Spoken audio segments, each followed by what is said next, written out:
All right, guys, let's get her going. Welcome to All Outdoors with Muck Simons. Thanks for joining us. Thanks again for our special guests. I'll start with, of course, my partner in crime and co-host Darren Wandy. And tonight, what we're going to do after we did that one last week, I actually got some feedback about equipment, what to use on a spring bear hunt. So it got me thinking that why not do a follow up to that, because we had so much to provide on the last show. It went for whatever, an hour and a half almost, and we could have went twice that long. So tonight's going to be all about what equipment we use or recommend, or what don't recommend and stuff like that. So we brought back Blair Mitchell. Blair is a master guide, and I say that honestly because after getting to know him the last little while, been guiding for 26 years, been shooting or hunting bears for 30. Blair, I've got to tell you, there's not too many people that I know that know bears like you do. Just with visiting you, we got Mike Friesen from Pursue the Hunt. Mike joined us just randomly last week, and it was good to see him jump in. Mike's just like Tammy in BC, so you guys have a different perspective on spring and fall hunting, and so it's good to have you there, good to join us tonight. This is going to be super light, fellas. We're just going to be talking equipment. One thing that I did learn about this Zoom program, Darren, I don't know if you knew this, is people can send us questions by text or by messaging it. Yep. I didn't know that. I think we heard the little chime. I didn't know what that was. I thought that was somebody's phone, but I guess that means you got a message. So for you guys that are just joining us, that are watching the program, if you want to type in a message or a question, we'll try to get it as the oh, there we go. Just like that. Yeah, just like that. So I can keep an eye on the questions if guys have questions, Mark. Okay, sweet. So welcome to the program, guys. Thanks again for your time, for joining us. I'm getting lots of, I don't know if you guys are, but we're getting lots of positive feedback from this day and age with COVID. We can't really be together, so this is a good way to share information. I know Cabela's corporate enjoys this. And before we get the program going, I have to announce the winners of the gift cards from last week. So what I did is, it took me some time, but I went along of all the little shares that we had and people that joined us, and I put their names, I numbered them by names, and then I randomly select two numbers. So the winners were Brooke Tollefson and Chris Dunn. So I've already contacted those guys and got their information, and Cabela's is going to send out a couple of gift cards their way. So I mean, it pays to join in. Not only are you getting great conversation and great information, but you might have a chance to win a gift card. So tonight, same thing. At some point, if you share this program after I post it on the website, or if you join us, I'll throw your name in there, and we got a couple more to give away. So one thing to get started, one thing that I forgot to mention that I think you guys probably agree with when it comes to bear hunting is there's really few animals in North America that are really bow friendlier than black bear. Would you not agree? The success rate and especially a spring bear hunting in Saskatchewan is so high that if you have a first-time hunter, or if you have a child or somebody just getting into it, that black bear could be budget friendly as well. And it's a really good way to introduce people to hunting. So we didn't talk about much of that last week, but I would say that bear hunting, even over deer hunting, is probably one of the more accessible and budget friendly hunts. Would you guys not agree? Yeah, for sure. Yeah. So tonight we're going to talk about equipment, and I guess I'll start because I have my own opinion when it comes to spring bear hunting. And for me, I'm pretty much a staunch archer hunter when it comes to spring black bear. Like, I'm not a snob. I'm not opposed to rifle or crossbow or whatever, or muzzle loader and stuff like that. Everybody can use whatever weapon they want. But for me, when I go hunting, and for the people that I try to get out there, I encourage archery hunting. And there's a couple of reasons for that. I think spring black bear hunting and baiting is selective hunting anyways. You're bringing those bears to you, and so you have the advantage of waiting them out for a good bear. And in my particular case, my baits are really close, like to my stand. Last year, I shot my bear at 9 yards, and most of my baits, well, the couple that I'm running are around that 10, 11 yards. So I encourage everybody that hunts with me that I pretty much go archery hunting. What do you guys? What's your opinion on that? No, I agree. Bear is good for archery, like you said. Whether you're in a ground blind or a tree stand, you can get close to that game, and they come in. They give you a good, clean broadside shot. But the thing is, you're close. Like, I know we try and run most of our baits 18 to 22 yards. You're getting close. It's an adrenaline rush, and it's just like you said, selective. You get to watch and be very selective, and it's a challenge. But you're close to your game compared to other species to try and archery hunt. Yeah, I would agree. Like, I mean, for us in BC, it can be a little different. The other night there, Friday night, I just went out to check some trail cams and ended up seeing 4 bear, which was awesome. So I was sowing some cubs about 2 years old, so they're going to be kicked out of the house. And then we came up on this boar, but from where it was, I had my daughter with me, and she was actually running camera for me because I just had my camera. And we could stalk. We stalked within the closest I could comfortably get to it with the swirling wind and stuff was 200 yards. Like, just from where it was on the edge of the field, which way the wind was directing and stuff. So, yeah, it would have been nice to bait in that moment for sure. But for us in BC, I mean, I have stalked bear to archery range when the conditions are just right, but it is a little bit fewer and far between. And I mean, I passed him up.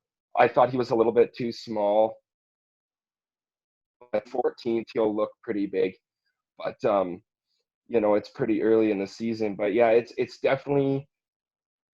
I would agree. Like, where you can bait, great for new hunters. But in BC, it is a little bit more of a challenge. For me personally, you can bait ungulates, which is whatever. But we've got a couple of whitetail stands that kind of the same scenario as Blair was saying, 18 to 22 yards. So it's a little bit different here, but I love spot and stock. So for me, it doesn't matter because I like the spot and stock aspect. Darren, I know you're fairly new to spring bear hunting, and I know I have my opinion for you because I'm trying to get you to come with me this year. But when for example, I got Ryan into hunting a couple years ago, and Ryan is a pretty proficient archer. If anybody follows me on Facebook or knows that I share a lot of Ryan's success, I was pretty confident that he could kill a bear. But I mean, I'm certainly not opposed to kids getting out there rifle hunting and muzzleloader hunting. Mm-hmm. I think I know when I take my kids out in the blind and we watch the deer come in, it's really exciting for them for that to happen. I'm looking forward to it if we can hook things up and go out. I know my kids are asking if they can come ready, which they can't because there's only room for 2 of us in the stand. But it's a good way to get kids out. From what I gather and some of the pictures and videos that people show me, there's always lots of bears coming in and lots of bear action happening. So I know I look forward to it, and I know my kids are looking forward to someday possibly going, maybe when they're a little bit older. But just getting out, taking kids with you, just enjoying the experience. I think it's going to be good. As a first-time bear hunter, I have a bunch of questions in the sense of like something as simple as what to wear. Obviously, there's going to be bugs. What about scent control? So maybe we start talking about some of those things, like Blair, maybe being an outfitter, what are some of the things you talk about in the sense of what to wear, what to bring to camp as for clothing for your people that come to camp where you guys are at? Yeah, like in May, it's different now. Like it's cold. Like you gotta be wearing insulated clothes. Like going in and out.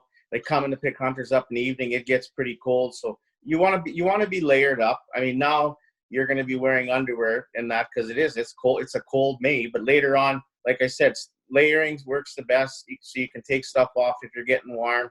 And then, like I said, right now the bugs aren't too bad. But one of the most important pieces of equipment, and I know Muck mentioned it last week, is thermocell. I would you got to have a thermocell on that tree stand because you'll never take the bugs. Yeah. But I mean, to take a rain jacket, different jacket, and like I said, and some kind of underwear and stuff, and be layered up is the most important because you're going to be riding in and out of the bait site. And it rains sometimes. A lot of time, tree stand umbrellas are handy, so you can screw it in above you in the tree stand. That'll take the rain off you. Makes a big difference. That's one of a tree stand umbrella, thermocell, and like I said, a rain jacket and some underwear and stuff. So I read somewhere online that bears their eyesights are pretty poor. So what's your guys' opinion on camouflage clothing when it comes to tree stand hunting and stuff like that? Does a bear hunter have to go out and spend a pile of money on camouflage when it comes to bear hunting? No, I not at all. It like I said, it doesn't cost. To be honest, as long as you're not wearing bright, hot pink or some kind of loud colors, you can almost get away wearing just flat black or brown or anything, like just so that you're not standing out in that tree. Depends. If you're in a spruce tree, you want to be dark. If you're in the poplars, you want to be light. You can get away wearing white if you're in the poplars, but you don't even necessarily have to wear camo. Right, because camo isn't cheap, and I don't know how how efficient it really is if their eyesight is as poor as they say it is. I know when Ryan got his bear, he was wearing blue jeans. He did have a camo jacket, but he was wearing blue jeans and no face net or nothing like that. Yeah. So we got a question from Roland. Roland asks, when you're bear hunting with a bow, is it necessary to carry a firearm? Mike, what do you think? Call me a daredevil, but I don't like carrying two weapons. So if I'm bow hunting, I just take my bow. What I've learned from hunting bears over the last few years, I've gotten more into it and stuff.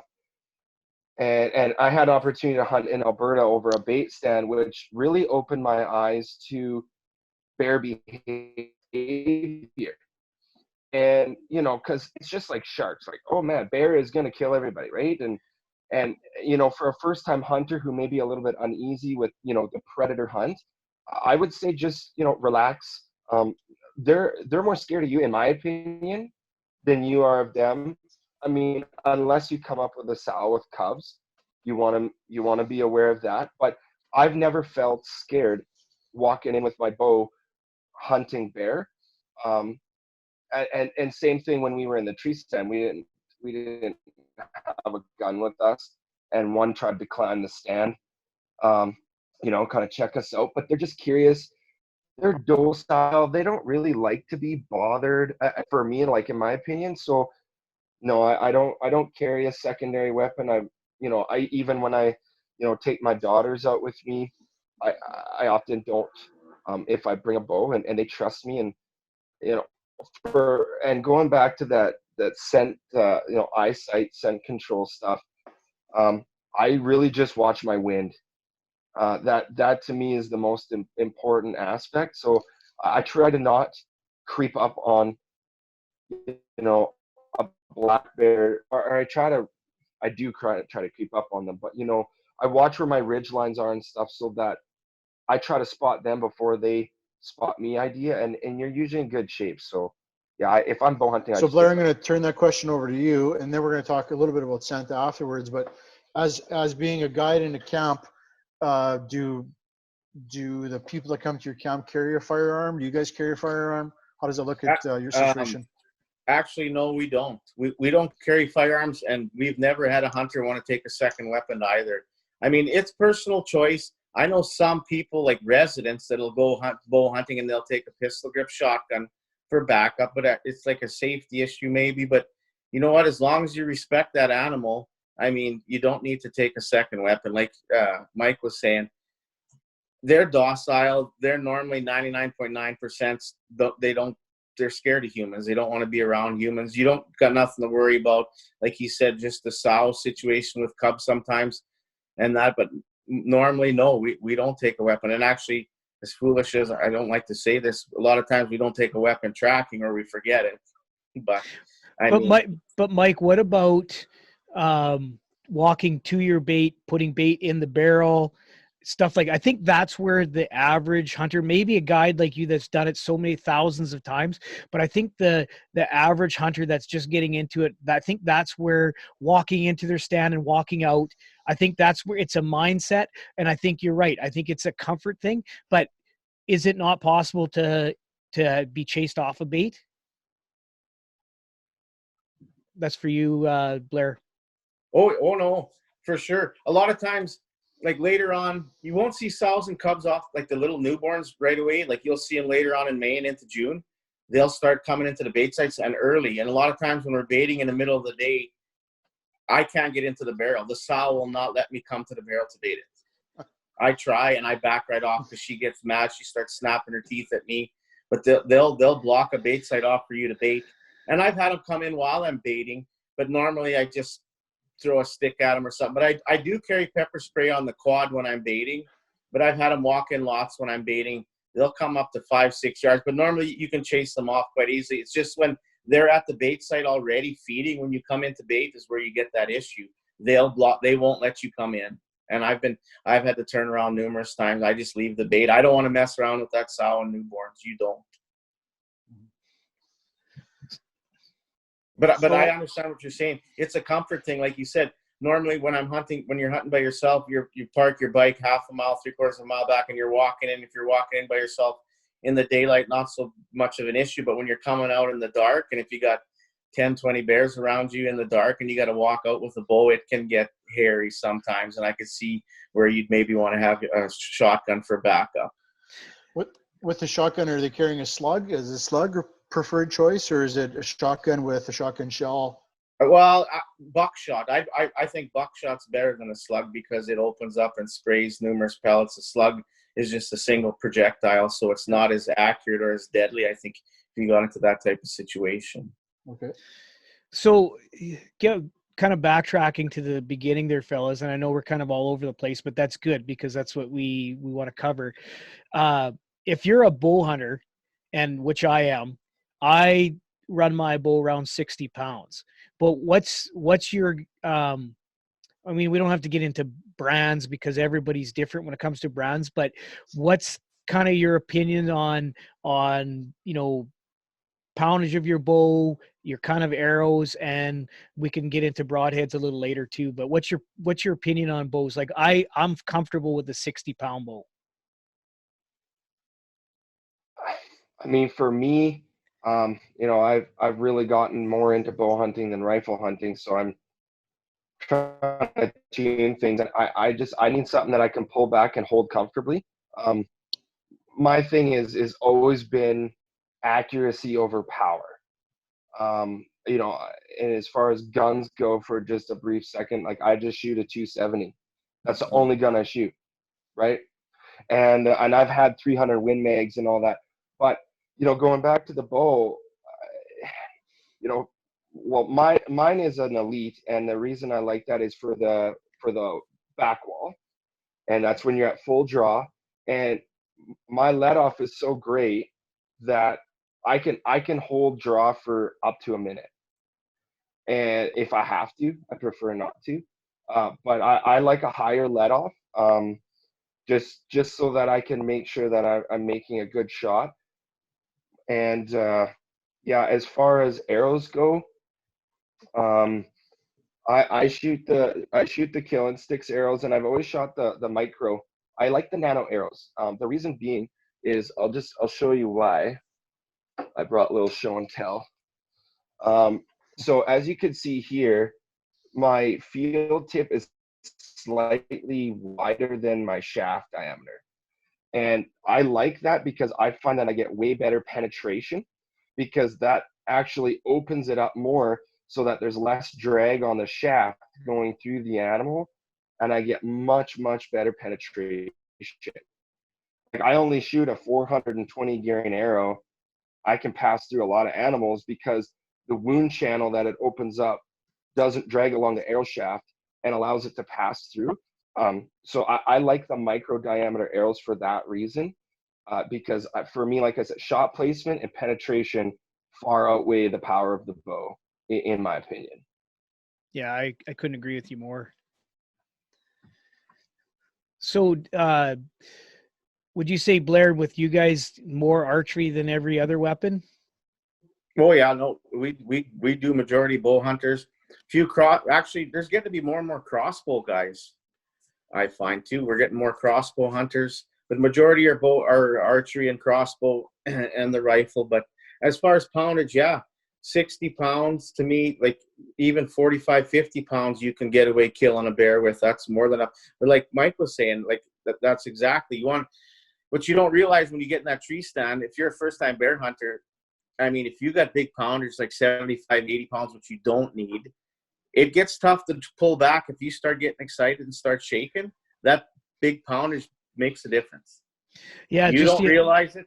It depends. Like even if you sit shooting down or you stand up to draw, when you're excited and that adrenaline's pumping, 75. If you go with too big a poundage, it's going to hurt you in the long run. You won't be able to hold back long enough. If you're too excited, you're going to be shaky. That's why 60, 65 pounds to me is perfect. Like the other night, we're sitting in the stand, and I was there to video my nephew, and it was cold that day. I think there was a 40 wind, and I think it dropped down to 1 below. So with the wind chill, it's quite cold. He's shooting 70 pounds. And at one point I said, I want you to see if you could pull that bow back. So he stood up, there's no bears at the bait. And it was all he could do to pull that bow back because he had stiffened up so much from shooting that. But with the bows, and I know, like I said, I shoot a prime, but when it comes to the bow itself, I prefer a thumb release. I use a thumb release. Lots of guys will use a caliber release. Everybody, it's their own preference. The reason I find the thumb release so good because you can grip that that handheld and pull back, whereas I find with your wrist, that's when the shake comes in. But what I was going to talk about really was with the bows is I prefer multi-pin sight over a fixed pin. I dabbled in a single pin hunting mule deer and whitetail last year, and I found it very problematic because you're trying to stalk an animal and then try to range them, and in the thought of trying to be sneaky, you got to try to range it and then adjust your sight. So I completely turned, when it comes to hunting, I turned all my equipment to a multi-pin. That way I got the basic 20, 30, 40, 50 yard pin. And yeah, we have to pin gap, but so when it comes to hunting, I'm not a big fan of the sliders because of that, just for that reason. For me personally, I mean, unless you're one of those professional archers that really understands your arrow flight, for me personally, I wouldn't feel comfortable making an ethical shot with the slider, because if that thing moves 3 or 4 yards, like if that animal's already over 30 yards and that thing moves 3 or 4 yards, you could be completely out of the vitals at that point. So, pin gapping is not that difficult to use a pin sight and learn how to gap. No, I would say that at a spring bear hunt in Saskatchewan, you could easily get away with a single pin because you know the distance. Like you would know that tree is, say, 17 or the barrel's 20, whatever. So you could set it there. But yeah, I just found it's problematic, and I think a lot of animals are wounded because of the single pin when it comes to that. I mean, by all means, everybody can use what they want. That's my opinion when it comes to hunting sites. No, I think you're right. The spring bear hunt out of a tree stand and a bait is where you would get away with a single pin sight, because like you said, you range find that barrel, you know where that bear, that distance. And I mean, for first time hunters, if they don't want to be complicated with multi-pin setups and it's instinctive like that to do the pin gap shooting, but for a single pin, you can get away with that for bears over bait. But like you said, for regular hunting, multi-pins, I like multi-pins too, my book. So And go ahead, Mark. Sorry. I was just going to say one other thing that should be considered is the size of your peep when you're archery hunting, because if you take a target setup to a hunting setup, you could run into problems if your peep is too small. Now I know we don't want a big peep, but you got to let that light in, because lots of times your bears are taking that last 15-20 minutes of daylight, and so you want to make sure you can see them. So I know I run a pretty big, like a 1/4 inch peep in mine, and I have no issues centering my pin in that peep. No, So for question sure. then, do you center your pin or do you center your housing? I center my housing, and then Okay. my pin is, I move my pin accordingly, right? Like if I'm using the 20-30, but yeah, you got to center the housing of the sight to the circle of your peep. Now that might be really hard when it's dark out, but I mean at 15-20 yards at best, you're not going to miss by much if it's not totally centered. Right. Yeah, because like for me, like as far as your peep size goes, I always make sure that according to my draw length, the peep size matches in my draw length the housing size. So sometimes if you've got a shorter draw length, you may have to use a smaller peep so that you can properly center your housing, because otherwise your peep's going to be way outside your housing and it's floating all over the place as well. And people might not know, but you can move that sight in or out to accommodate a lot for that. If you find that you do have a big peep, you can move it closer or farther as you need it. It will change how your let's say if you have a tape or something like that, but it that's one trip or tip you can do, is you can move it in or out to accommodate for that. But yeah, that's a good point. Darren, sorry I cut you off there. What were you going to say? I can't remember. So why don't we talk, and then we'll kind of move away from archery, um, field point or broadheads. I've used them both. I've used mechanical and I've used fixed. Mike, I actually just watched a program that you had on YouTube where you kind of went into great detail about that. But I find that hunters are either one or the other. Like they might dabble in it, but I like a fixed broadhead. I like cut on contact, because I'll give you like a real quick story. When Ryan harvested his bear in northern Saskatchewan, he was using a 46-pound bow, and we were using Rage hypodermics, which normally are devastating. But in Ryan's case, he was shooting 46 pounds, and I posted the video. He made a perfect broadside shot, but he only got about 8 inches of penetration. And the only thing that I can think of is that, combined with his low poundage and the fact that the mechanical broadhead had to open and cut and then cut, and yes, he might have hit a rib bone, but it certainly didn't seem like it when we skinned it out. That why explains why he didn't get very good penetration. Now, his entry hole was devastating, and the bear didn't go very far before it expired. But that got me thinking that cut on contact, you wouldn't have that opening up. What's your guys' opponent on that? Well, I mean, I've shot, like you say, watch my YouTube video there. At least one person did. No, I'm just kidding. It's one of those things where like I've experienced both, and I took my Poe and Young mule deer with a fixed broadhead. I got lucky, I think, because he jumped my string pretty hard, and I ended up spining him with the first shot. So I can't really say for sure on the fixed broadhead in terms of penetration because I hit the spine, but when I shot my bear, I was using the Rage, and like you say, the wound channel was longer than my pointer finger, and it was a inch wide gap when it opened up. Now I shoot a higher poundage, like I'm about 61, 62 pounds. I had zero issues with pass through. I shot my mule deer, same thing with the Rage pass through. Um, but I like cutting diameter, and that's the one thing that it doesn't bother me about the fixed, but it's definitely a point that I note is that you don't get the same cutting diameter as the mechanic, right? Like your Rage is just over 2 inches when it's fully expanded. So for me, let's say the animal moves a little bit or jumps your string, maybe the bottom inch of that blade is what actually cuts the lung because it jumped your string, whereas a mechanical, because of the shorting cutting diameter, could have missed it. So I know I'm nickel and diming here, but I mean, for me, I'm always trying to make the most ethical shot. Sometimes you don't execute your shot perfectly or something. So anything that gives me a little bit better of a chance of getting a better ethical shot, I will. And for tuning reasons, and I mean, I might be biased because I like the mechanicals, but I really do find that the mechanicals are a bit easier to tune.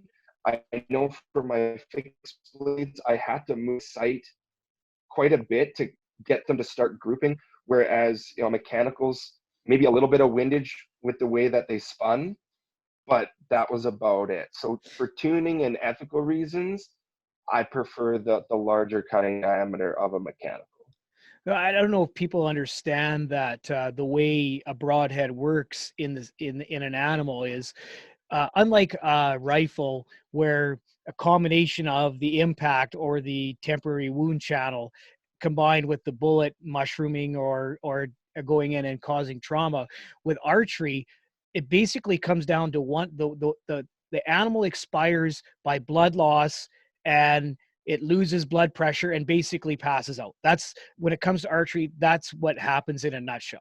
And so yes, mechanicals, some will open up wider, stuff like that, but at the end of the day, you just have to be comfortable in a broadhead that will cut and cause that that trauma to the insides. And so that's why pass-throughs are so good in archery, because you got the bleeding on the entry and the bleeding on the outside, causing them to lose blood pressure and to expire quicker. That's really what it comes down to. Whereas rifle hunting's a little bit different. You still have that projectile that mushrooms and causes tissue damage, but then you also have the temporary wound channel or the impact, which in itself could kill an animal. But archery, you don't have that, so you rely solely on cutting. Yeah, that's a good point. Like you don't get that shock, Right. that punch that you get from a rifle, for sure.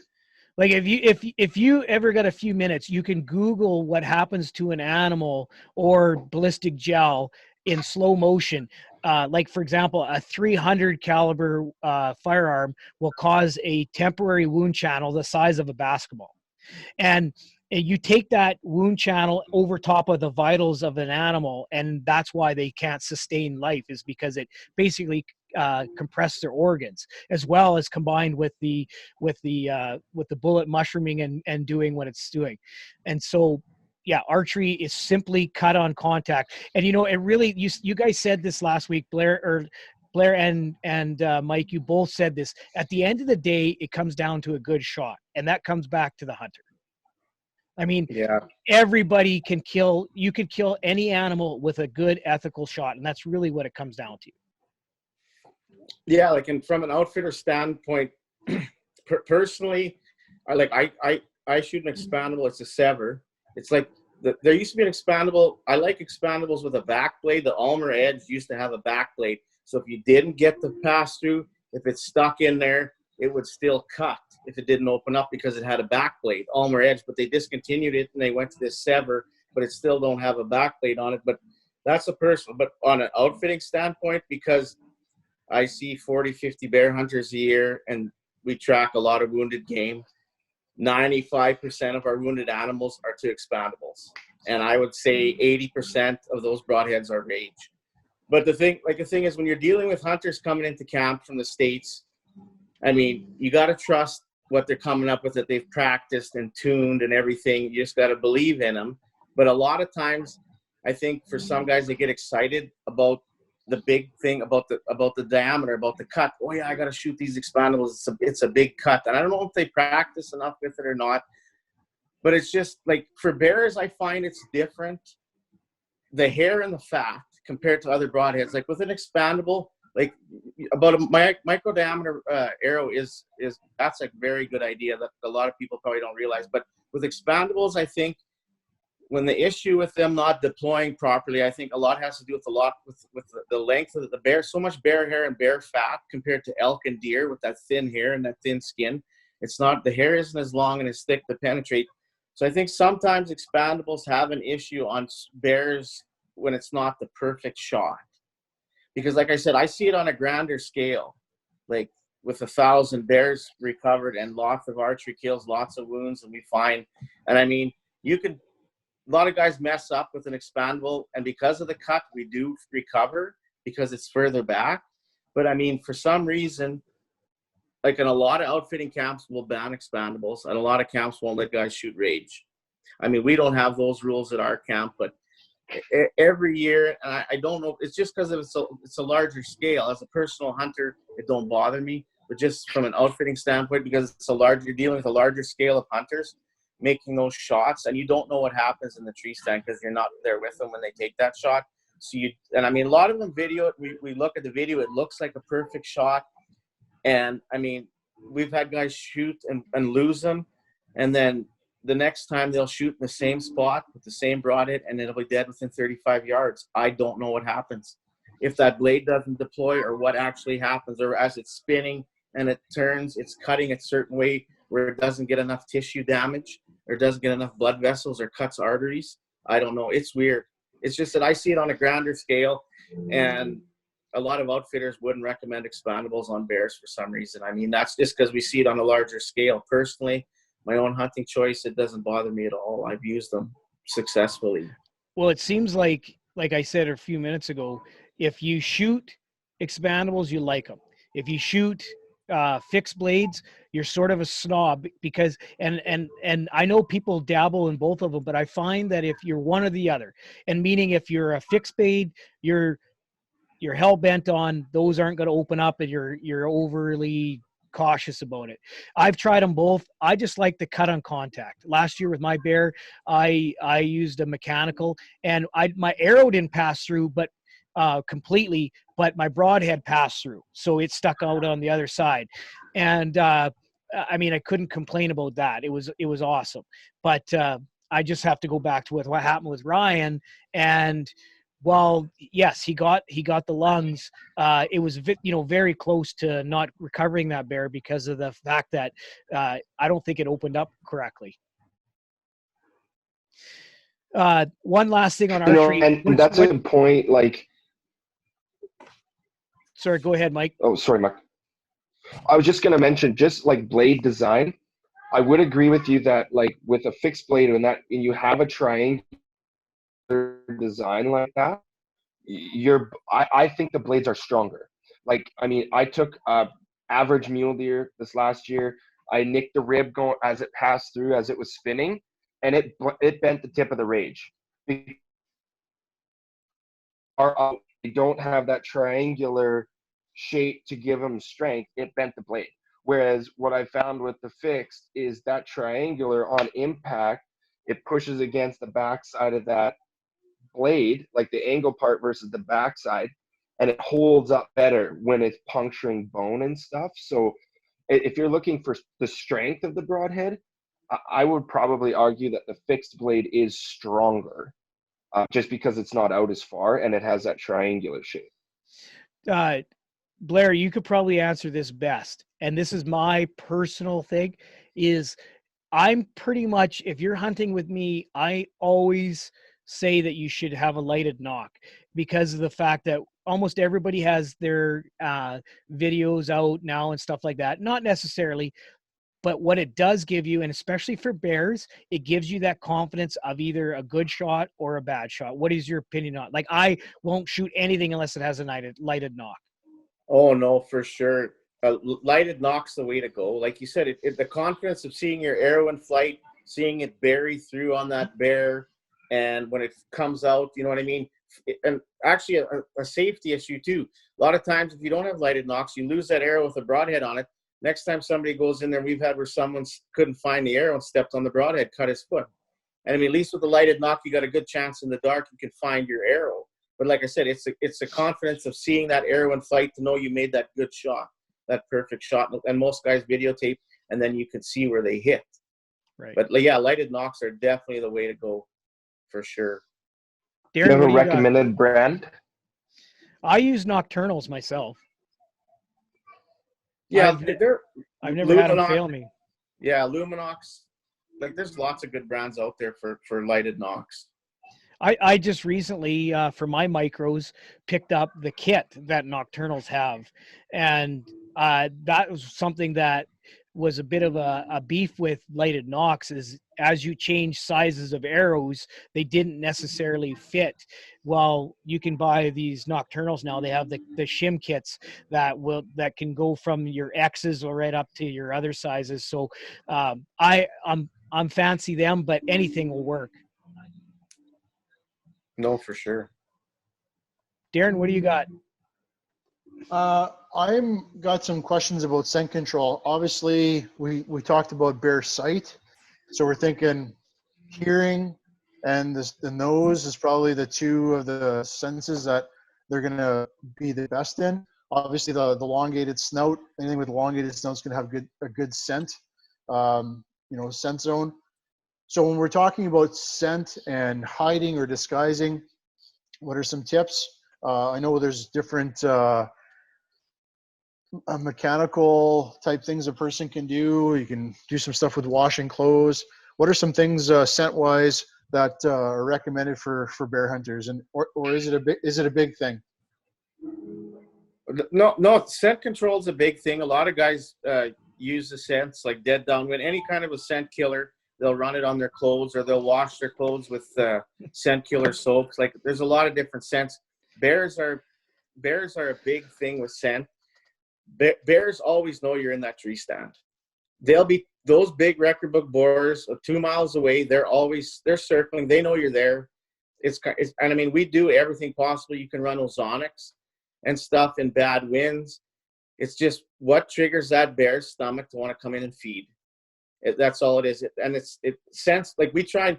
I run scents like actually at the sites, blueberry, caramel, to try and trigger that their saliva glands and their stomach to feed. Like, you try and do that. It's just to control the scent when you're bringing new people in. Like, I'm there at the baits always baiting, so my scent's always at the bait site. I can get away pissing, urinating at a bait. It don't bother the bears or deer one bit. But when you bring a new person in to sit, it's a new scent. I like to use a lot of different, like caramel, blueberry, anise, licorice, whatever kind of scent, just to mix it up so that bear concentrates more on the food side of it than a different smell side of it. But like I said, them bears 2-3 miles away can smell. They know you're there. They can smell you. But I mean, you trying to lessen your scent as much as possible at that bait site as a new hunter from the outspitting side of it. You want to do that as much as you possibly can. You want to control everything that you can control to make your hunt more successful. Mike? Well, in BC, right, not baiting, it's a little bit different. I mean, like you say, Darren, with the elongated snout, I actually used to run a narcotics detection dog as well. So, I mean, I understand scent capacity to a point, and it's, to me, more than anything, the wind. It matters. Like, because I do so much spot and stalking, I could bathe in downwind and all that stuff. It won't matter. Like Blair says, because bears don't rely on their eyesight, they rely on their nose. And I always try to, when I'm spot and stalking, I try to hang back from an area I think they're in, and I glass so I can try to spot them first. And then I look at the wind, and then if I got to go all the way around, I got to go all the way around. But like, it's really easy to make a bad stock on a bear because their noses are so good. And so go down to Canadian Tire and buy $6 thing of wind, chalk, and use it. Like, or if you don't, if you're out in the field, throw some grass up in the air. Find whichever you can to find out the wind direction, and that is your most important asset. Like for bears, even for camo, maybe break up your silhouette a bit, but play the wind, and your chances of success go way, way up. Mm-hmm. I haven't hunted near the bears that you have, Blair, but one tip that I do routinely is I buy vanilla extract and I put it in a spray bottle. So I wear rubber boots too whenever I bait, and I spray that on my boots. Now, I don't know, like I have no evidence to prove that they come in sniffing my rubber boots or anything like that. And I'm touching their barrels even though I'm wearing gloves and stuff like that. I don't find that they turn their nose up at the fact that I'm handling that bait. But one thing I do when I'm walking in is I always spray my boots with extract, because I find it's a level of protection for is what I do. No, for sure. That works like that too. A lot of good thing my hunters aren't watching this, but a lot of times with the bear hunters, when they're climbing up into the tree stands, I'll spray the backs of their boots and the steps on the ladder stand, because we use ladder stands just to cover up their scent. But a lot of times the bears end up coming in and crawling up the ladder, and then you get the odd hunter that gets excited and ends up shooting the bear because it comes up the ladder stand. But yeah, like when we're taking hunters out, like spraying the boots is good going into that bait site, because those sweet smells like vanilla, caramel, and all that stuff triggers. I do it when I put a bait out to bait because it triggers the feed situation. You know what I mean? So they smell that sweet blueberry or caramel extract or vanilla extract smell, and then they know they're going to eat. And then if they can smell that further out some days, maybe that triggers them to come in. But like I said, 30 years of trying to figure a bear out, you think you got them figured, but you don't. Yeah. It's basically, if they want to come in, they decide to come in, there's nothing you can do. They're going to come in. You know what I mean?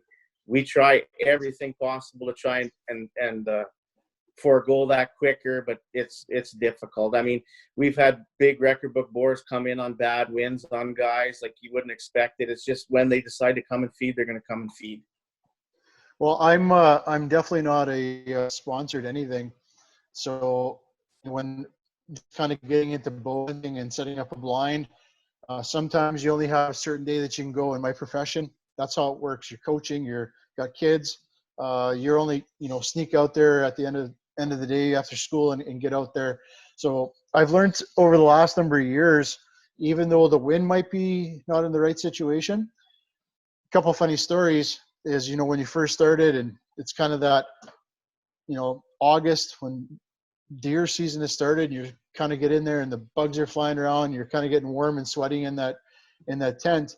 I actually found when I first started with a thermocell was actually covering my scent.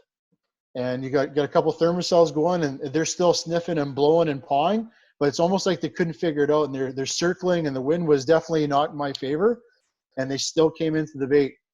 Sometimes now I don't have Onozonics, I have an enforcer, and it's a real small unit.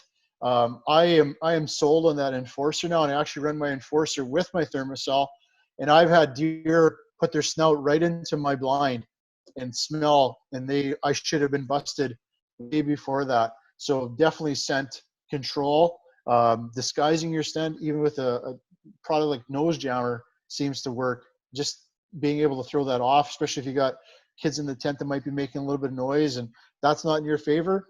But definitely disguising that scent has worked. And I found something as simple as the thermocell or using the enforcer or a nose jammer just to distract them definitely works for sure. If you go into the woods in the spring without a thermocell, I'll tell you, you're gonna go mad. And when Ryan got his bear, like I wear a thermocell for everything. When I'm doing a 3D archery shoot, I carry the thermocell on my belt. I just a big believer in it. But where it was worth its weight in gold was when Ryan killed his bear. The bugs were so bad. Like, and I don't know about you guys, but the bugs drive me crazy. And it almost to the point where I don't enjoy sitting in a stand because of the bugs. Well, when Ryan got his bear, uh, I put a thermocell at one end of the bear and then another one at the other end. And within 15 minutes, there wasn't one mosquito on that carcass when I was skinning it.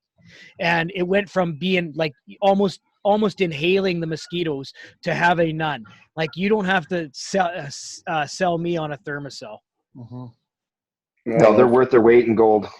So Yeah. another piece of important equipment that I think a lot of people don't sort of associate with bear hunting is a rangefinder and binoculars. Even though that you're only 10 to 20 yards away from the bait, I find the binoculars are really helpful at sexing and aging your bear by getting a really good up close look at them. I won't go to the stand without my binoculars. I just won't. And I'm a big vortex guy, but you could use any binoculars at that distance. And I find it like my nephew, when we went the other day, I insisted. And when we went back to the cabin after, he thanked me for, he didn't think he was going to need his binoculars, but. Oh no, I think binoculars are a very important piece of equipment in that for bear. It's just because 9 times out of 10 you're going to see that bear before you hear him. You're going to look way out through the trees and you'll catch a glimpse of a color coming through. And with an 8x42 or 10x42 binocular, like at least you can look and see if that's the right target bear coming. If it's a sow, you can see. And the thing is with cubs too. So then you're prepared when that bear's coming in. Oh, this is a sow coming in because I can see little cubs way back in the trees. Very important pieces, but binoculars just as important as a thermocell. What's your guys' thoughts on trail cameras? For me, I remember bear hunting, and maybe if you guys are old enough, you will too. We used to run. They're called trail timers, and they were just like a little watch with a loop that you ran a rope to a tree, and the bear would go through it, and you'd come back the next day and you'd plug it back in, and it'd tell you got a one shot, tell you what time your animal came in. But we've come a long ways from that, and I can't imagine even considering hunting without a trail camera.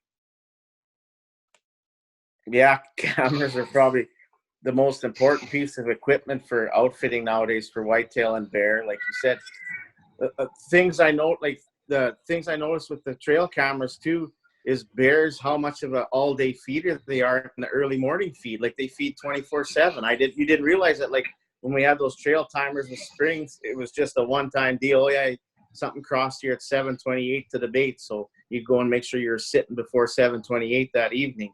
But like I said, it's just you get to see the bears now, and the color of them, and like I said, you can pattern them.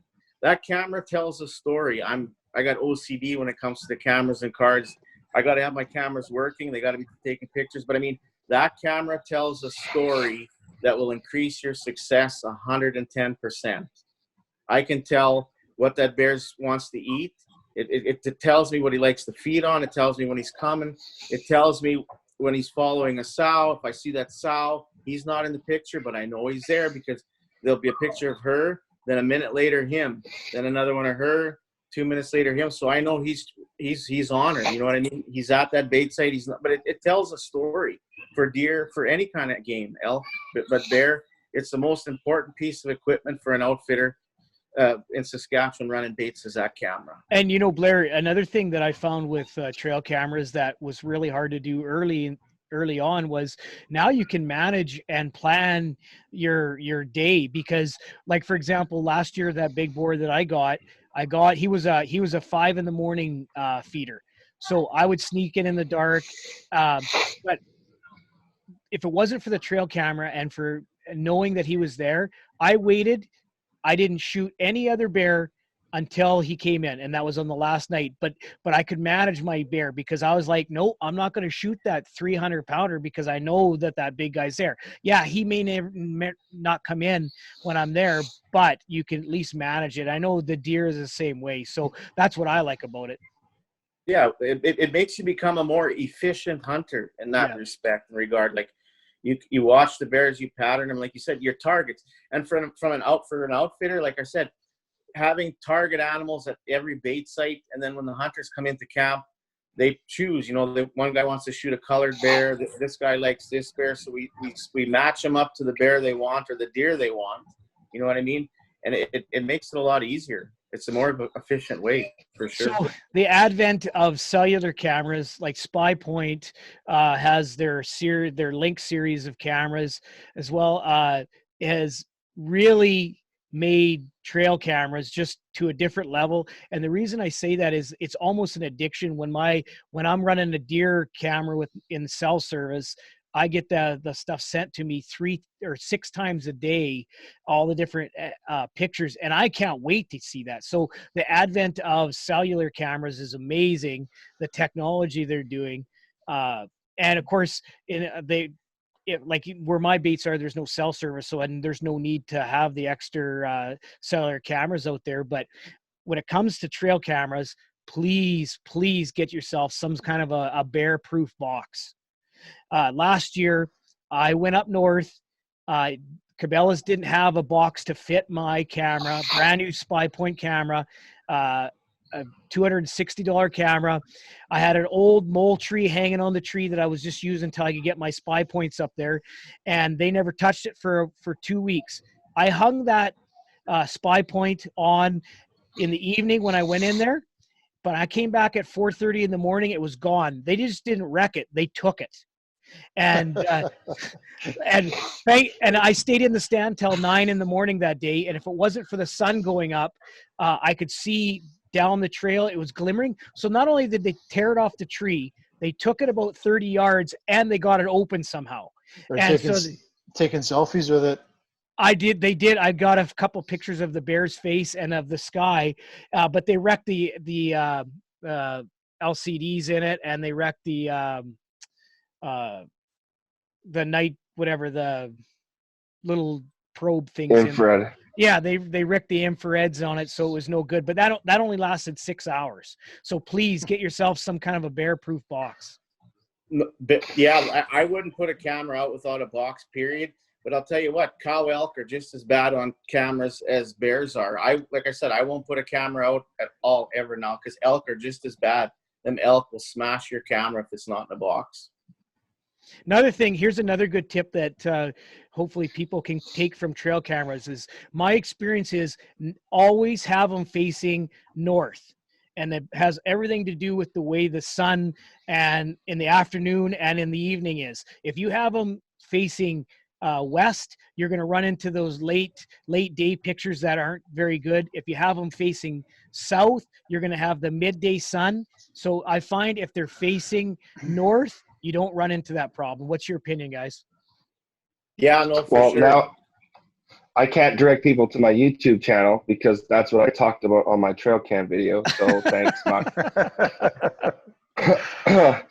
But go ahead, Mike. I was just gonna say, like for me, like I pattern a couple of agriculture fields because I know that they kind of go along those in the spring. For me, the one thing that I like about like our area in terms of trail cams is that I don't have to go in there all the time and scent up the area, and I can choose. But as well, I've got 4 kids and stuff too, so it's not like I can just go out evening every weekend and I can just kind of say, okay, well, I get a couple weeks worth of data. I know when they're going to be out there, so I can pick my times a little bit easier without having to go in there and find them all the time. So I don't have bear boxes, but I also don't have bait, so there's not a ton of bear activity. And I usually set them on a fence line in the tree, so I inset the camera like 10 feet. I just make sure there's nothing in front of it, and that way I get a nice picture when they're running that fence line. I have had a couple of bears come up and sniff my cameras because they can hear that click, but they didn't actually rip them off the trees or anything, thankfully. But yeah, I just like them so I don't always have to go in and scent up the area, and I can get lots of data. Is there a preference for batteries? What batteries use, time of year, alkaline versus lithium? What do you guys think? No, I The would say cheapest lithium. ones. Yeah. Energizer Ultimate Lithiums. I wouldn't buy another battery. It's a waste of time and money. I mean, like I said, thousands of batteries we go through. It drives me crazy. You got to run Energizer Ultimate Lithiums. Well, one of the guys that's on pro staff for the Spy Point with me just recently posted that he uses the Energizer Max, and he ran in his camera 8 batteries all fall and all winter, and it still was running good this spring. So, and I guess that's the proof in the pudding right there. Oh, yeah, I've had Bushnell. We'll run Bushnells at bear baits in the spring and leave them out all year. I'll go there the next spring, a whole year, and it's still taking pictures with those lithiums.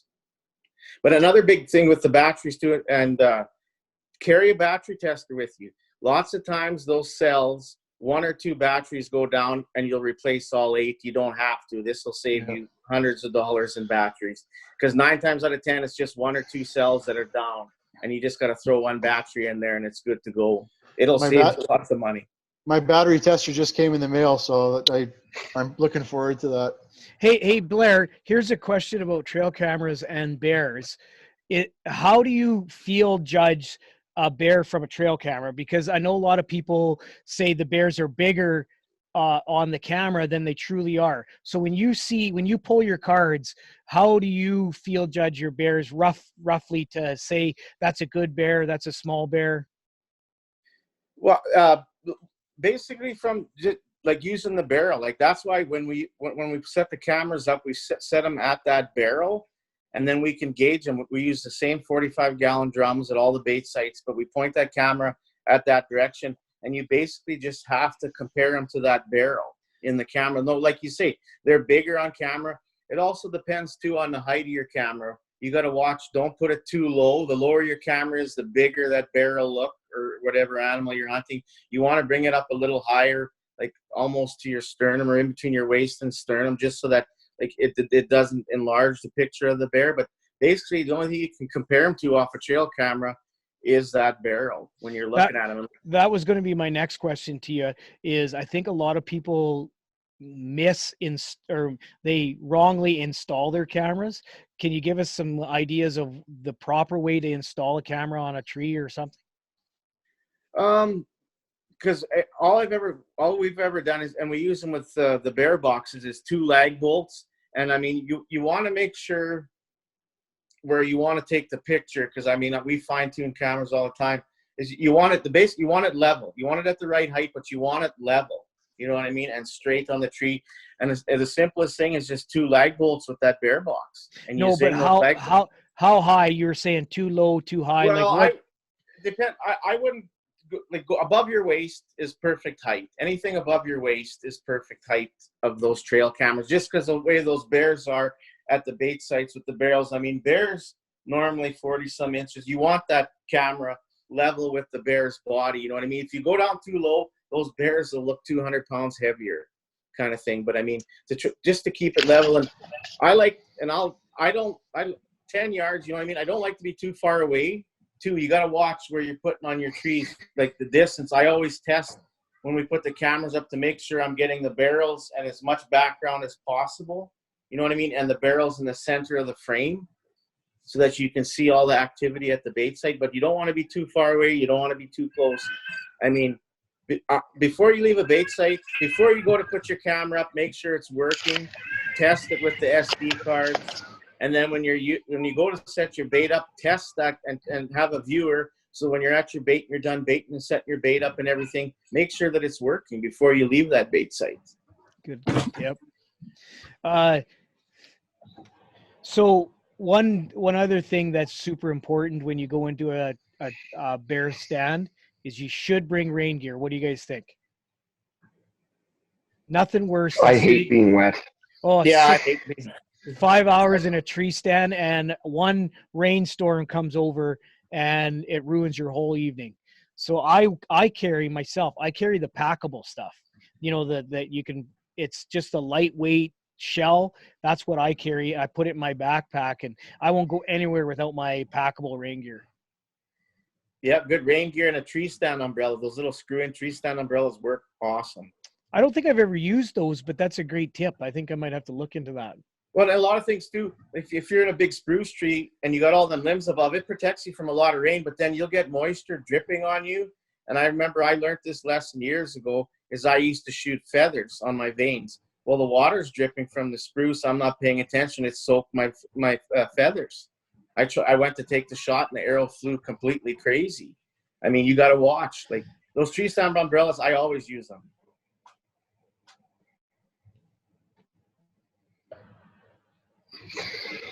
Yeah, and I mean, also too, you got to consider if you're wearing a harness, right, and stuff like that too. I mean, there are some gear that have those nice little slits in the back that harness strap can go through, because that, oh my gosh, that is a huge pain sometimes. I mean, you should wear a harness. I'm not saying that, but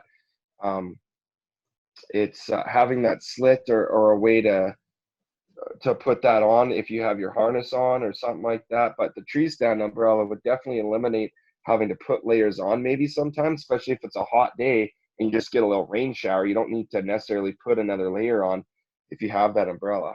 It's a good idea. Blair, in camp, do you guys elevate any kind of bait to see height of bear? Do you guys like put a beaver in there? I do that. I like to hang beavers up about 7 feet. I like to ratchet strap them under their armpits right tight to the tree.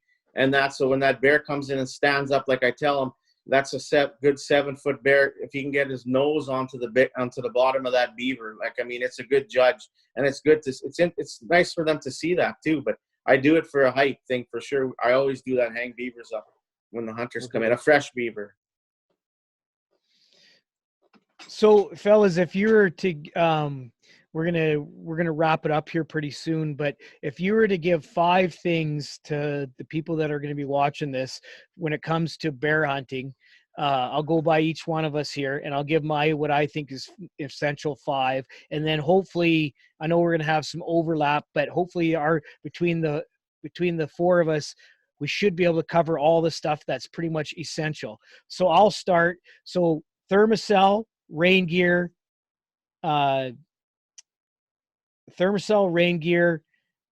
binoculars, and your knife. And a trail camera, I'll say, are my 5 things that are sort of have to be when it comes to bear hunting. Blair? Yeah, I think that's pretty much exactly what I would say. Yeah, no, for sure. Your Thermacell, binocular, rain gear, trail camera, and a sharp Havalon are probably the 5 most important. Mike, what do you got for us? I think for me, in my pack, I always do carry some latex gloves. I mean, I find I can skin a little easier with some latex gloves.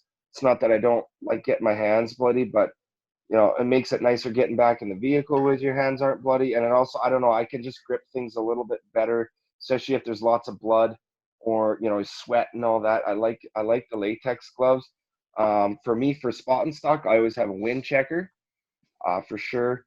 The rangefinder for sure, because I could be rifle hunting, but even just bow hunting, I might be pushing it out to 40 plus, and things like that. And with the rangefinder, just quick tip, if you're shooting bow, spot and stock especially, make sure it has an angle compensator on it.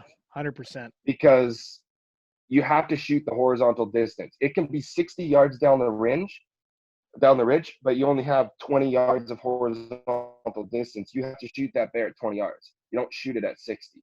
And so a lot of bow hunters don't understand that whole horizontal compensation. So angle compensator is an absolute must on your rangefinder. Thermacell, yeah, I don't really go anywhere without that. And just as a general rule, I always have game bags. I always have a way to keep my meat clean, whether it's bear or whatever. So a tarp and some game bags. just to kind of throw a few different things out there. Darren, what 5 things are a must for you? Well, I think being the last guy, I think you guys you hit it all right. Like when you have experienced guys and a lot of good things one of the most important ones is mixing toilet paper. And here I might say toilet paper, or even a jug of water. Yep. But I know that my dad never carried a chalker, or he used to maybe throw the grass up, but he used to carry a lighter with him all the time, and a pocket knife. All the things you guys said are awesome. We got to carry knives with him. But he always had a pocket knife in his pocket, and he always carried a lighter with him. Now they make lighters that are wind and rain proof, but you never know when you're going to get trapped in the bush. You need something to start a fire with. Even to carry, I teach a wildlife management class in my school, and I always keep a bag of fire starter in my pack. If it's birch bark or dryer lint or something to get a fire started, in a nice dry box, from cough drops or something that's a tin that you can seal it up and maybe wrap in a plastic bag, just as a fire starter. If I didn't say that, I'd be going against the things I've told my kids at my school that you needed in your backpack. So a fire starter and something to start that fire with would be kind of the ones that to go along with the other things you guys mentioned. So when I post this after we're done, I will render it and I'll post it. I will post a copy of what I would consider essential stuff for bear hunting. I'll just post a PDF or something for that. I'm trying to think what else we need. Well, I was just going to say on Darren's end, remember, hunting is hiking with a purpose. So, survival stuff, first aid, fire start, and all that is definitely an essential for any kind of hunt. I would have to agree. I mean, good boots, stuff like that. No, and I was just thinking what I carry in my pack when I track bears all the time. I always have pepper spray, flag tape, and the latex gloves is good. Oh, I lost. The latex gloves is good with bears because bears are real fatty and greasy. And if you're using a Havalon with bare hands and you get all that grease on your hands, you'll see, because I've cut myself with a Havalon, you can end up in a bad situation because they're so greasy. Latex gloves, too, I carry in my pack. Zip ties, latex gloves, compass, and flag tape. So before we go, I'm going to let Brock and Bobby in here. But, Mike, before we move on, brag about what you got going on out there in BC real quick so everybody can look you guys up. Yeah, for sure. So we're just getting out there on YouTube this year. We're focusing most of our hunting in BC. My co-host is my brother-in-law Travis. He lives down in the Kamloops, BC area, so it'd be really awesome to, we're going to get kind of 2 different environments of hunting. We've got some good bighorn sheep and mule deer plans this fall. And we're really trying to focus in on the novice and intermediate hunter, trying to bring in a lot of education into our YouTube hunting tips. And we're also just firing up our podcast and video cast where we've been, it's called Pursue the Hunt Live. And we're just, we're doing some talk show stuff. We're actually just going to start a Women in Hunting, which is going to be super great. I've got some beginner women that just got into the hunting, and then we've got women that have got the sheep slams coming in on the show. So it's going to be a really great spectrum, and just kind of highlighting the women in hunting, and then we'll carry on and have some guiding and outfitters. I'm going to be having Muck talking about elk and elk calling and stuff like that. So that'll be a great one too. So yeah, check us out. We're on YouTube, Pursue the Hunt, and Instagram and all that other stuff. So Blair, same thing for you. I know you're a busy man when it comes, well, not so busy with bear this spring, but anybody can get a hold of you on Facebook or anything like that? Yeah, no. And actually, I'm an administrator on a page on Facebook called 306 Tagged Out. But yeah, anybody can get a hold of me on Facebook or Messenger.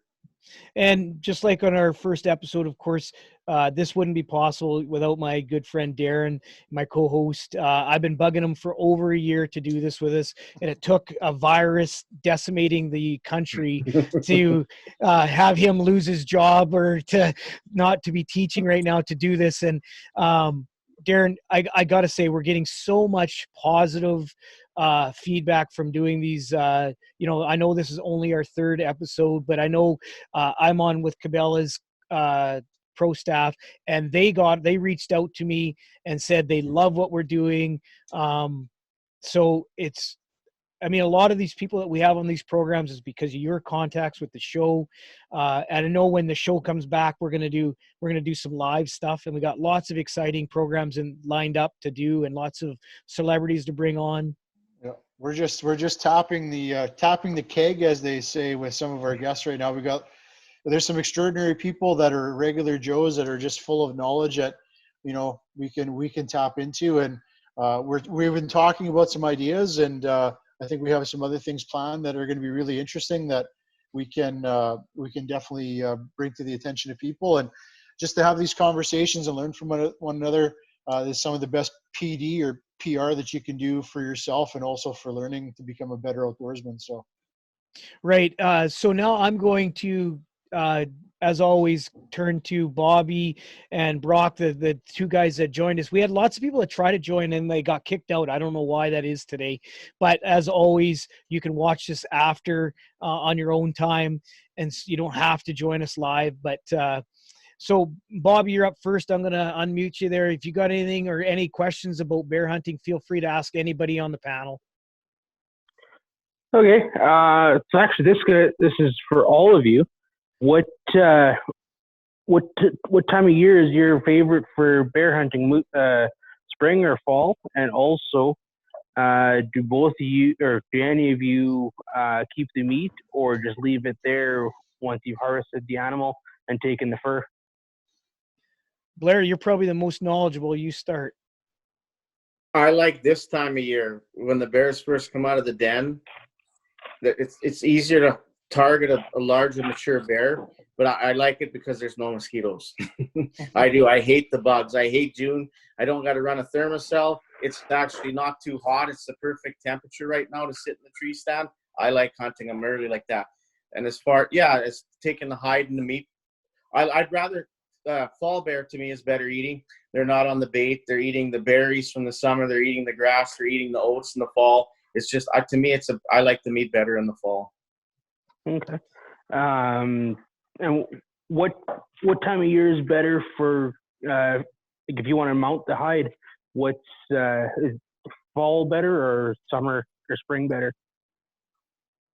The fall bear to me have a glossier coat. It's a nicer sheen to the coat of fall bear compared to spring. But that's the only thing I noticed is just that glossy sheen on a fall bear is a lot better than in the spring. Mike, do you have anything to add to that? I actually prefer the fall, basically based on the fact that we can't bait in BC. So when the crops are up, I usually try to target the peas and the oats, maybe the wheat. They walk the edges, and they actually do quite a bit of crop damage. And so the farmers are really thumbs up to the permission because they try to minimize their crop damage. So I like the fall. I take the meat and the hide. And I've just actually been learning how to render the bear fat and all that kind of stuff too. So there's definitely a lot of learning with extra bear parts, but I do prefer the fall bear. Darren, do you got anything? I've never harvested a bear, so whenever Muck takes me out, it would be my favorite time. I can also speak to the rendering of the fat, Mike. My wife brings an elder into her environmental science class and her biology classes, and he speaks to natural medicines and so forth, and bear fat. And when she was having her first child, he was talking about how he trades different things he finds with people from different areas, and he trades one back and forth from bear fat, and he uses it on cuts and wounds and so forth. And he was telling her that if you used it when you're pregnant on your stomach, you wouldn't get stretch marks. And lo and behold, she used that for all 3 of our children, and she didn't have a stretch mark on her stomach. So we use it. We have some in our fridge. We use it sparingly because it's hard to come by for us. But that'd be one of the things I'd like to try to if we happen to get a bear, maybe not now, but in the fall, is to harvest some of that bear fat. Would be really, really cool. And my kids are looking forward to having a bear skull. They keep asking me about it. So, but just getting out, anytime you get out in the wild, especially with friends, and watching kind of the environment of animals and how they interact with another is going to be a good time. So. Yeah, for me, I've only ever harvested a bear in the spring. So I would say that I have got a fall bear in British Columbia when I was guiding. I've guided for several of them, but we didn't eat too many bear meat back then because we had a lot of the elk and moose. But absolutely, for me, I tell everybody this, and I generally mean this. Bear to me is in my top 4 wild game. If prepared correctly, I think it rivals elk as far as the taste on a barbecue. And for me, I don't make it into sausage. I find it so good that I cook it steaks only, and so I barbecue it all the time. And just a real quick story about that is my wife and daughter weren't home one day, and it was just Ryan and I. And I looked at Ryan and I said, "Hey, buddy, what do you want for supper?" And he said, "Let's have bear meat." I mean, that's a dad win right there. So I was like, Bear "Yes, meat for dinner." So yeah, Bobby, I prefer spring. Now with the 2 bear season, my plan is that I want to try to do a farm fringe bear hunt so that I can hunt them in the fall with archery, because I really want to spot and stalk. And my dream black bear hunt is to go to Vancouver Island and hunt the big ones down there. Like that's where I want to see myself sometime.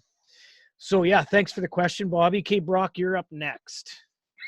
I don't really have any questions per se. It's just maybe a tip that I always use is when setting up my trail cameras and stuff, I always try and notch the trees just to make like a flesh mark, especially where the bears are walking in and where that trail camera is, because a lot of times the barrel's knocked over and it won't give you that reference point to how big the bear is. And just for when the bears are walking in, in the heat of the moment, the bear might not even get a chance to get to the barrel, but it'll give you that reference point 20, 30 yards out of, how big that bear is when he walks past the tree, and that there's a waist high notch there in the tree. And well, he's a shooter, pretty obvious, right? So, it's funny you should say that, because Blair, you and I were just talking the other day on the phone, and I suggested that I'm going to start tying a ribbon, because they always seem like the smaller bears always seem to knock the barrel over. So I started tying a ribbon at the same height as the barrel, so that when they knock it over, I still have that reference. So that's one of the tips I do. So when we do these programs, or when I'm doing the little tip videos that I do, I try to write down questions that people send me. And one question that's this is for you, Blair, because I can't, I have my own opinion on this. But one question I did get was, when you kill a bear, or when you shoot a bear, I should say, how long do you give it before you try to go look after it? Because I think this guy was referring to as pretty stressful for him. It all depends on what the bear did after he made the shot. Normally, if it's a fatal shot, they're dead with anywhere from 35 to 85 yards. Half the time, they'll hear a death moan within 2 minutes or less. And by the time they notify us that they shot something, it usually 15, 20 minutes is probably a normal time to wait, unless you hear that death moan. If you hear the death moan there, and they're usually death moan within 2 minutes or less, and they're usually 85 yards or less away, and a lot of times you can, but 15 to 20 minutes is probably the norm for waiting on it. Yeah, because I got that sent to me, and I was saving that question for you, because for me, I had the death moan with my bear, so I knew once it was gone, I knew that the animal is expired, so I went and recovered him really quick. But I think he was alluding to, he was pretty hesitant to go looking for a bear just before dark. Do you recommend leaving from overnight? I do. When in doubt, back out. if unless you hear that death moan or you hear the thing is when we go to pick them up at night, it's usually dark anyways. And if they've made a shot, and if it's a good blood trail, if I can't find it within 50 yards, and something doesn't look right, we'll back out and leave them till morning. And Okay, that I recommend leaving them, and then be there at first light. And all the years, though, 30 or 20 some years of guiding, we've only lost one bear to other bears eating it. It was a fall bear, and he shot it right at last light, and we ended up tracking it. We were there at first light the next day, found him 150 yards later, and the other bears ate all his vitals and all the insides. wow. That's all. I've only seen that happen once. That So they will eat each other. So like Darren said, we've got lots of exciting things coming. I enjoy doing this. I'm looking at the time, and I said this was going to be quick because it's going to be equipment, but we have so much wealth of knowledge that it's really hard to harness that stuff back. So thank you, you guys. I know we could probably go for another hour. I thank you for your time. Everybody's time is so precious these days. And I mean, without you guys being here and your knowledge, somebody that watches this and gets a tip, I know are going to be successful. I just know that people are getting lots out of this. So thanks again, fellas. Any parting words you guys got there, Darren, or anything? If you're going out into the field, good luck to you over the weekend, and stay safe. And for all those outfitters, and you can pass this on to Dean Blair, we're all thinking about the outfitters, anybody that's involved with the outdoor world.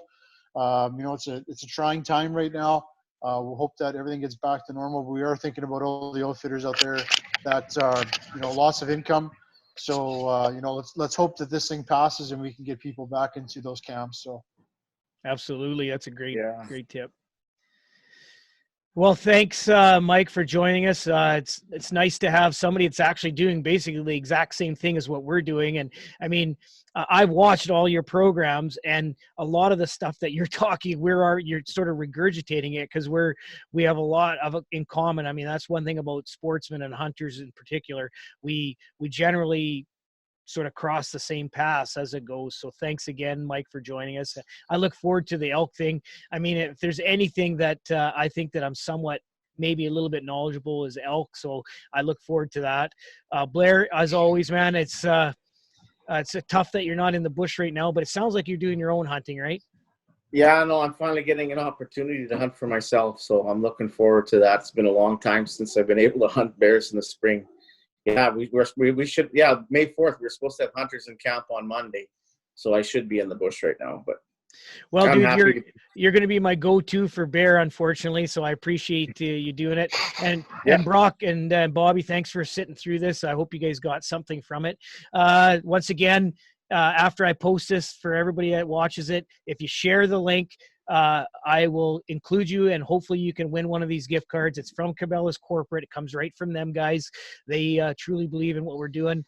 Darren, next week, you better get that bow ready and that sharp stick. Gonna try. All right, fellas. Thanks again, and we'll talk to you guys soon. Take care. Thanks, guys. Thanks, guys.